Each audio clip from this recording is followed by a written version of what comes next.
လူတယောက်ကတန်ကြေးတက်ပြီးကျူးနေတဲ့ဓာအဟောင်းလေးတစ်လက်ကိုမတော်တဆတွေးမိရကနေစတာပဲအဲ့ဒီဓာဘော်ကိုသူသွေးတစ်ဆက်ဆင်သွားတာနဲ့ဓာကတလက်မလောက်ရှည်ထွက်လာပြီးစကားတောင်စပြောလာတာဗျဓာကသူ့ကိုစစ်တိုက်ဖို့ခေါ်နေတော့သူလဲကြောက်ပြီးဓာကိုလွှတ်ပစ်လိုက်တာပေါ့သူကပုံမှန်ဆိုရင်ဆန်မင်းညက်စီယာတယောက်ပါ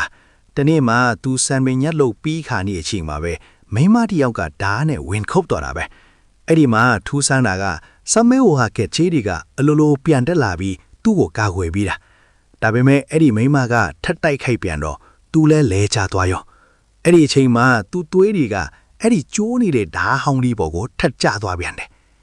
အဲ့ဒီမှာတင်ဓာကအစွမ်းတွေပြပြီးသူ့ကိုပါပူးဝင်သွားသလိုဖြစ်သွားတာကျိုးနေတဲ့ဓာကလည်းအကောင်းအတိုင်းပြန်ဖြစ်သွားပြီးတကယ်ကိုကြောက်စရာကောင်းတဲ့အစွမ်းတွေထွက်လာတာပေါ့သူ့ရဲ့ကြောက်စရာကောင်းတဲ့အရှိန်ဝါကိုမြင်တော့မှဟိုမိန်းမလည်းဒူးထောက်ပြီးအတနာခံရတော့တာပဲနောက်ပိုင်းကျတော့မှအဲ့ဒီဓာကသူ့သွေးထဲမှာနိုးထောနိုင်တဲ့တကယ်လက်နဲ့စမ်းကြီးမှသူသိလိုက်ရတာ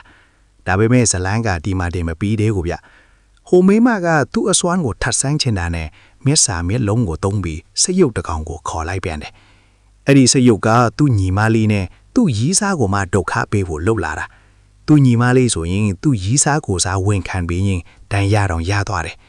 သူပြန်လာတဲ့အချိန်မှာဘာတွေဖြစ်နေမှန်းမသိသေးပေမဲ့စိတ်ယုတ်ကသူ့ကိုပါထပ်တိုက်ခိုက်ဖို့လုပ်နေတဲ့အချိန်မှာပဲသူ့ရီးစားကသူ့ရှေ့ကနေကာကွယ်ပေးလိုက်တဲ့အထိဖြစ်သွားရတယ်